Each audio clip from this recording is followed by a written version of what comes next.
नमस्कार, मैं हूं ज्योति प्रकाश रंगा और आप देखना शुरू कर चुके हैं आरएम न्यूज़ बीकानेर। मेरे यूट्यूब चैनल ज्योति टाइम्स और बीकानेर की तमाम खबरें देखने के लिए मेरे यूट्यूब चैनल ज्योति टाइम्स को सब्सक्राइब कीजिए, इसको ज़्यादा से ज़्यादा शेयर कीजिए, लाइक कीजिए और अपनी प्रतिक्रिया भी दीजिए। तो बीकानेर में आज दिन भर क्या रहा, खास डाल लेते हैं एक नज़र। जिला कलेक्टर ने पुलिस अधीक्षक और अन्य अधिकारियों के साथ बस में बैठकर लिया जैसलमेर रूट का जायजा। जिला कलेक्टर ने रविवार तक जैसलमेर रूट की सर्विस लेन और राइट ऑफ वे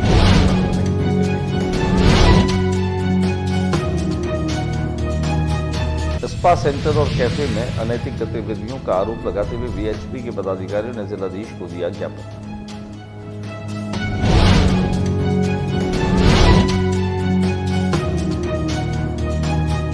भारत विकास परिषद की बैठक में प्रतिभागियों को भी किया गया सम्मान।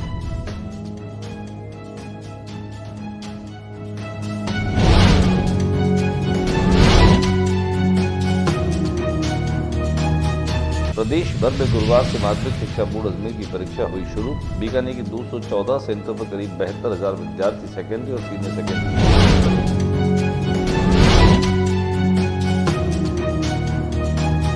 शहर के कोटगी थाना अंतर्गत पारिवारिक रंजिश के चलते मारपीट का मामला आया सामने, जिसमें पीड़ित पक्ष ने पुलिस अधीक्षक के सामने फरियाद की।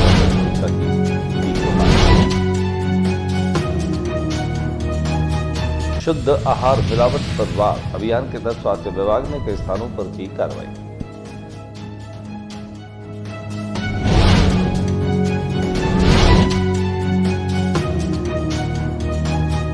अंतिम संस्कार के दौरान चंग पर धमाल की गूंज का क्या है कारण, सुनिए परिजनों से।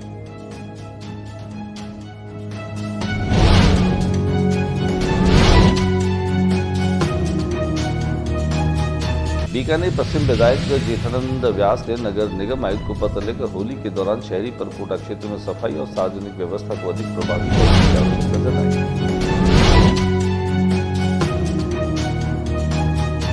इस साल की पहली राष्ट्रीय लोक अदालत 8 मार्च को होगी आयोजित।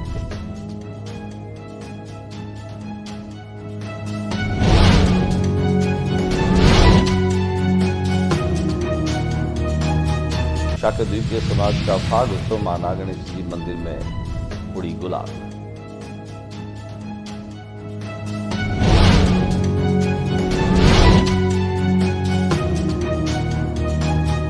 और अब खबरें विस्तार से। बीकानेर के जिला कलेक्टर नम्रता वृष्टि और जिला पुलिस अधीक्षक काविंद्र सिंह सागर अनेक विभाग के अधिकारियों के साथ में जैसलमेर रूट पर आज निरीक्षण के लिए निकली। इस जैसलमेर रूट पर जहां पर खास तौर से राइट ऑफ वे और इसके अलावा जहां डिवाइडर्स अवैध रूप से कटिंग किए हुए हैं, वहीं इसके दोनों तरफ जहां अतिक्रमण है उनको हटाने के उन्होंने निर्देश दिए। यहाँ पर उन्होंने मरम्मत के कार्य के निर्देश भी दिए। कुल मिलाकर के कहा जा सकता है कि जिला कलेक्टर नम्रता वृष्टि जैसलमेर रोड पर जो डिवाइडर्स हैं जिन पर अवैध कट लगे हुए हैं उनको तुरंत जो है वो भरने के निर्देश दिए। इसके अलावा जहां जहां सड़क क्षतिग्रस्त है उसको ठीक करने के भी उन्होंने निर्देश दिए। उनके साथ में अलग अलग विभागों के अलग अलग अधिकारी भी थे, जिनमें बीकानेर विकास प्राधिकरण से नम्रता वृष्टि जो है उनके साथ में अपर्णा गुप्ता थी। इसके अलावा उपायुक्त नगर निगम जो हैं वो आहूजा उनके साथ में थे। यातायात निरीक्षक नरेश भी उनके साथ में रहे। कुल मिलाकर के उन्होंने बस के माध्यम से इन तमाम चीज़ों का जायजा लिया और वहां उपस्थित जो अधिकारी थे उनको त्वरित गति से इसके निस्तारण के लिए भी निर्देश दिए। तो अब दिखाते हैं आपको जिला कलेक्टर का ये दौरा, जहां उन्होंने जैसलमेर रोड पर दूर तक जाकर के इन तमाम चीज़ों को देखा। इस बार दूसरी रोड थी, इस बार हम गजनेर रोड पर जा रहे हैं। वहाँ पर जो भी इलीगल कट्स हैं, वो चीज़ें जो सेफ्टी के दृष्टिकोण से ठीक नहीं है, जो ब्लैक स्पॉट्स क्रिएट करती हैं, उन सभी को देखा भी जाएगा और उनका समाधान भी ऑन द स्पॉट किया जाएगा। पिछली बार भी जो था उसमें हमने बहुत सारे इलीगल कट्स को बंद करवाया। वो जो सड़क के किनारे शॉप्स या वो सब थे जिनकी वजह से एक्सीडेंट पॉइंट्स होते थे, उन सबको हटाया। वो सड़क के किनारे की वॉल्स जो राइट ऑफ वे में आ रही थी उन सबको भी तुड़वाया गया। तो इस रोड पर भी जो भी इस तरह के अतिक्रमण या ऐसी एक्टिविटीज जिनकी वजह से रोड सेफ्टी अफेक्ट होती है उन सबको एड्रेस किया जाए। मल्टीपल एजेंसीज इन्वॉल्व होती हैं हर जगह, तो हमारा प्रयास है कि सब साथ ही हो ताकि ऑन द स्पॉट समन्वय से उसका सोल्यूशन भी पता चले और किसके एक्शन पॉइंट्स हैं वो भी डिसाइड हो सके।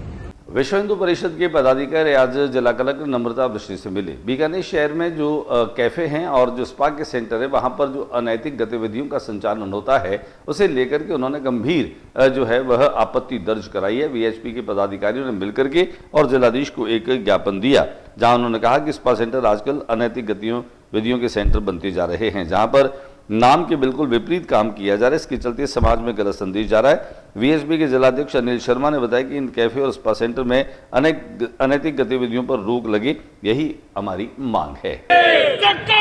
वीर बजरंगी हर हर महादेव, वीर बजरंगी हर हर महादेव। जय श्री राम, जय श्री राम, जय श्री राम। माता की जय, भारत माता की जय, भारत माता की जय। भारत विकास परिषद बीकानेर इकाई की एक बैठक रखी गई। बैठक के दरमियान खास तौर से जो है वो प्रांतीय चुनाव पर्यवेक्षक योगेंद्र कुमार भाटी, मुख्य अतिथि संस्कृति कर्मी एनडी रंगा, विशिष्ट अतिथि अदिशा अकादमी विद्यालय के प्रधानाध्यापक सुनील यादव और कार्यक्रम अध्यक्ष बीकानेर इकाई नरेश खत्री जो है वह मौजूद रहे।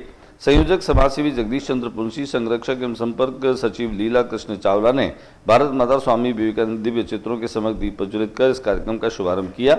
कोमल दीप और खुशबू ओझा ने सभी का सनातन संस्कृति के साथ कुमकुम तलाक लगाकर के स्वागत किया।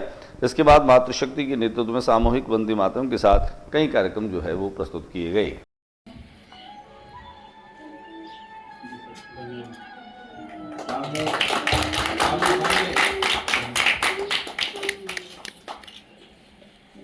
प्रदेश भर में माध्यमिक शिक्षा बोर्ड की 10वीं और 12वीं की जो परीक्षाएं हैं वह शुरू हुई। बीकानेर में भी तकरीबन 214 सेंटर पर 72,000 विद्यार्थी जो है वो सेकेंडरी और सीनियर सेकेंडरी की परीक्षा दे रहे हैं।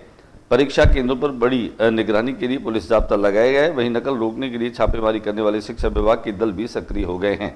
जिला शिक्षा अधिकारी सुनील बोड़ा ने बताया कि बीकानेर में सीनियर सेकेंडरी के 31,499 विद्यार्थी है और सेकेंडरी के 41,544 विद्यार्थी हिस्सा ले रहे हैं। सुबह की पारी में सेकेंडरी के एग्जाम शुरू हुए, दूसरी पारी में सीनियर सेकेंडरी के एग्जाम शुरू हुए। शहर के कोटगेट थाना क्षेत्र के अंतर्गत एक पारिवारिक रंजिश के चलते मारपीट का जो मामला है वो सामने आया है।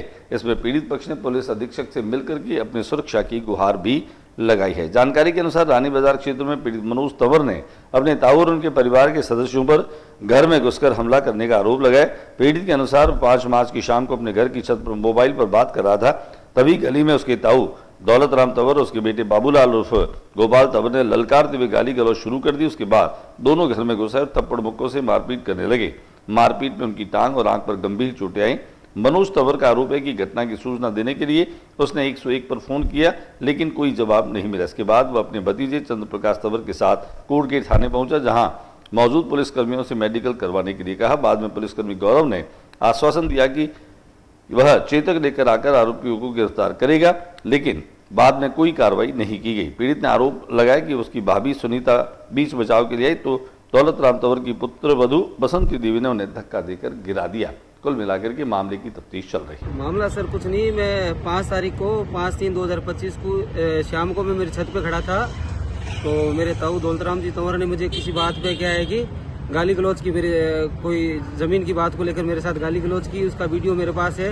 उतने में उनका लड़का गोपाल तंवर आ गया और उसने मेरे को माँ की गालियाँ दी है, माँ की तेरे ऐसे कर दूंगा वैसे कर दूंगा, और बोला तेरा मर्डर कर दूंगा। कल साथ राजीनामा नहीं करना चाहता, आप मेरे मदद करें। तो उन्होंने कहा आप मेडिकल करवा लो आप पहले, उसके बाद आप घर पहुंच के मुझे फोन कर देना। लेकिन मैं मेडिकल करवा के घर पहुंचा तो इनको फोन किया, गौरव जी के फोन पे फोन किया, तो उन्होंने कोई मदद नहीं की और किसी प्रकार को कोई हेल्प नहीं की। तो इन्होंने मेरे को जान से मारने की धमकी दी है और मुझे और मेरे पूरे परिवार को इनसे खतरा है।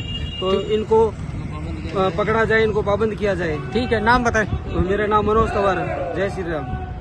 होली का पर्व जैसे जैसे नजदीक आता जा रहा है, सरकार की फ्लैगशिप योजनाओं में खासतौर से शुद्ध आहार मिलावट पर वार यह अभियान चलाया जा रहा है, जिसके चलते आज स्वास्थ्य विभाग ने अनेक स्थानों पर जो है वो कार्रवाई की।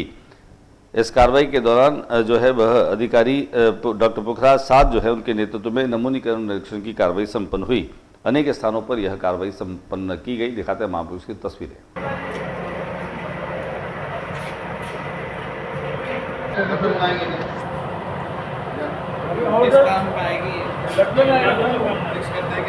बीकानेर में होली के रसिए जिनका नाम खेड़ा महाराज था, एक ऐसे जिंदा दिल इंसान थे जो हमेशा कहते थे कि जियो जिका खेले फाग, मरिया जिका लेखे लाग।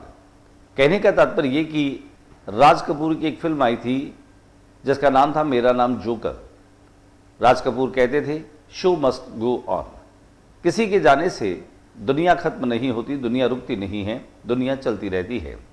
इंसान दुनिया में आता है और चला जाता है, लेकिन उसे उसके शौक, उसकी आदतें और उसकी कुछ विशिष्ट चीज़ों से याद भी रखा जाता है। पहली बार बीकानेर में एक ऐसा नज़ारा देखने को मिला जब एक व्यक्ति की मौत के बाद शमशान पर चंग पर धमाल गाई जा रही थी। एक और चिता जल रही थी, परिजनों की आंखों में आंसू थे, लेकिन होली के रसिए ऐसे सर्राफा व्यवसायी राजकुमार सोनी की मैं बात कर रहा हूं, जिनके निधन के बाद उनके मन के अनुरूप वो हमेशा कहते थे कि जब भी मेरी मौत हो तो कम से कम जश्न होना चाहिए, रोना नहीं चाहिए। और होली के प्रति उनकी दीवानगी सर चढ़ करके बोलती थी। और यही कारण है कि आज शमशान स्थल पर उनकी जलती चिता के सामने उनके संगी साथी, दिल में गम था, आंखें नम थी, लेकिन राजकुमार जी की जो मंशा थी, जो इच्छा थी, उसके अनुसार चंग पर धमाल गाए जा रहे थे।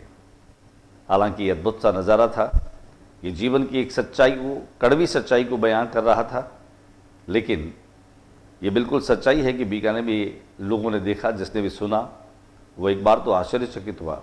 लेकिन ज़िंदगी की यही रीत है, हार के बाद ही जीत है, मौत के बाद जीवन और जीवन के बाद मौत, ये क्रम चलता रहेगा।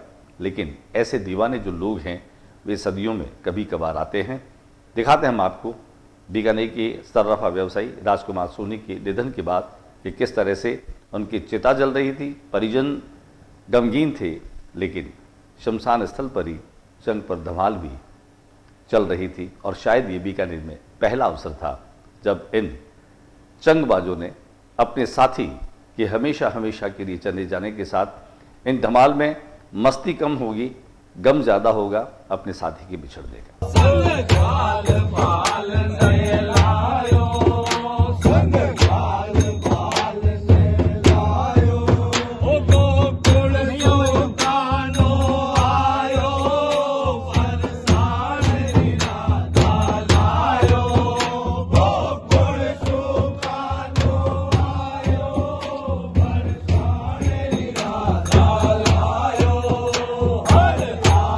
बीकानेर पश्चिम विधानसभा क्षेत्र से विधायक जेठानंद व्यास ने नगर निगम आयुक्त को जो है पत्र लिखा है। पत्र में उन्होंने कहा कि होली पर्व को देखते हुए परकोटे के भीतर प्रकाश की व्यवस्था, सफाई की व्यवस्था प्रॉपर तरीके से होनी चाहिए, क्योंकि होलाष्टक के साथ ही होली के कार्यक्रमों का शुभारंभ शहर में होता है और शहर के लोग जो है पूरी मस्ती के साथ इन रम्मतों का आनंद लेते हैं। इसलिए उन्होंने कहा कि नगर निगम इस ओर ध्यान दे और सफाई प्रकाश की व्यवस्था माकूल रखे। इस साल की पहली राष्ट्रीय लोक अदालत 8 मार्च को आयोजित की जा रही है। राजस्थान राज्य विधिक सेवा प्राधिकरण के तत्वावधान में जिला विधिक सेवा प्राधिकरण अध्यक्ष तथा जिला सेशन न्यायाधीश अतुल कुमार सक्सेना के निर्देशन में विधिक सेवा प्राधिकरण द्वारा इस वर्ष की प्रथम राष्ट्रीय लोक अदालत 8 मार्च को आयोजित की जाएगी। काकद्वीपीय समाज का फागोत्सव यानी कि फाल्गुन महीने की शुक्ल सप्तमी खेलनी सप्तमी के साथ मां नागणीची जी मंदिर से शुरू होता है और रंग गुलाल उड़ा करके और यह आयोजन किया जाता है। रंग गुलाल उड़ाने के साथ में ही शाकद्वीपीय समाज के लोग मां देवी का आशीर्वाद देते हैं, भजनों की प्रस्तुति करते हैं, अबीर गुलाल उड़ा करके, और यह समाज जो है वो पारंपरिक रूप से गैर निकाल करके और होली के कार्यक्रमों का आगाज करता है, शुभारंभ करता है। आइए दिखाते हैं हम आपको इसकी कुछ तस्वीरें।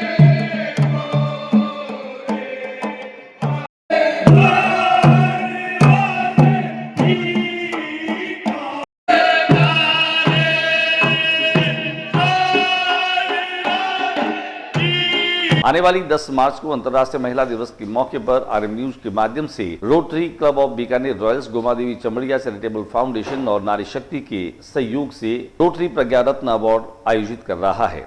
रानी बाजार के रिद्धि सिद्धि भवन में आयोजित होने वाले इस कार्यक्रम में 40 से अधिक महिलाओं को, जिन्होंने देश और दुनिया में बीकानेर का नाम रोशन किया है, उन्हें रोटरी प्रज्ञा रत्न अवार्ड से सम्मानित किया जाएगा।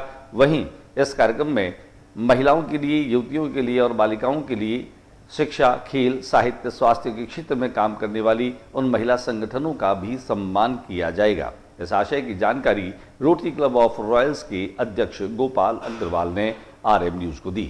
आज के बुलेटिन में बस इतना ही। अगले बुलेटिन में नई गतिविधियों के साथ इस समय चैनल पर फिर मुलाकात होगी। न्यूज रूम से ज्योति प्रकाश रंगा को इजाजत दीजिए। जाते जाते मेरा निवेदन कि मेरे यूट्यूब चैनल ज्योति टाइम्स को सब्सक्राइब करना न भूले। नमस्कार।